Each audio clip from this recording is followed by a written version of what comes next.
وزیر تندرستی اوکراین ویکتور لیاشکو روز 26 فوریه در فیسبوک خبر داد که از آغاز حمله حربی روسیه از جانب اوکراین 198 نفر از جمله 3 کودک به هلاکت رسیدند.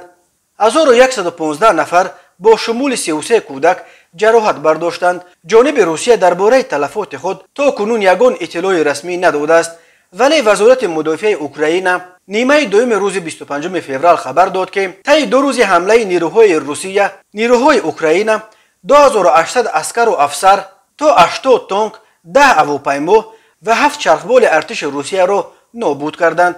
نماینده رسمی وزارت مدافع روسیه جنرال مایور ایگور کناشنکوف صبح 26 فوریه خبر داد که شب گذشته نیروهای روسیه 821 انشاءات حربی اوکراین از جمله 14 فرودگاه حربی، 19 بنگاه فرماندهی و علاقه، 24 شبکه موشکی S-300 و اوسا، 48 ایستگاه رادیولوکاسیونی را از بین بردند. بنا به اطلاع وزارت مدافع روسیه، نیروهای دنیر به سمت نوومایسک 6 کیلومتر دیگر پیش رفته، نیروهای النر باز 3 کیلومتر دیگر پیش رفته دهه‌های باخموتوفکا و گریچیشکینا را اشغال کردند. ولی کامیابی از همه مهم نیروهای روسیه صبح 26 فوریه به دست آنها گذاشتن شهر ملتوپول در جنوب ولایت زاپاروژه به حساب می رود. ملتوپول تا امروز بزرگترین شهر است که نیروهای روسیه بعد هجومشان به اوکراین اشغال کردند و اما پرزیدنت اوکراین ولادیمیر زلنسکی روز 26 فوریه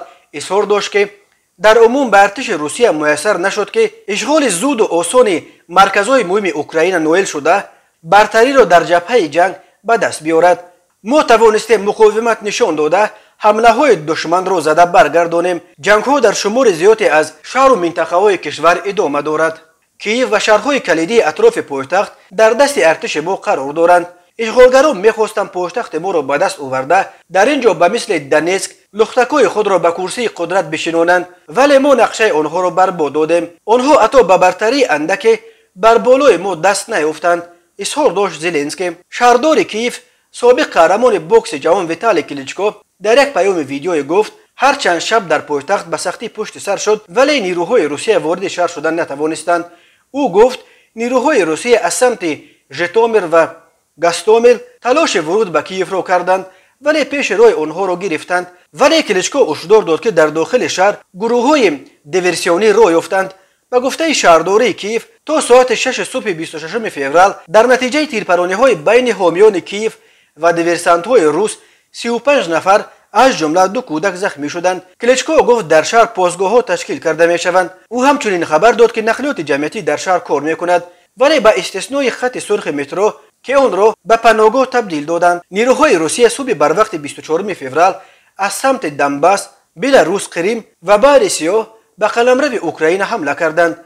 صبح 26 فوریه خبر رسید که پرزیدنت‌های روسیه و اوکراین ولادیمیر پوتین و ولادیمیر زلنسکی بعد 2 روز جنگ‌های پرقربانی برای مذاکرات راضی شدند.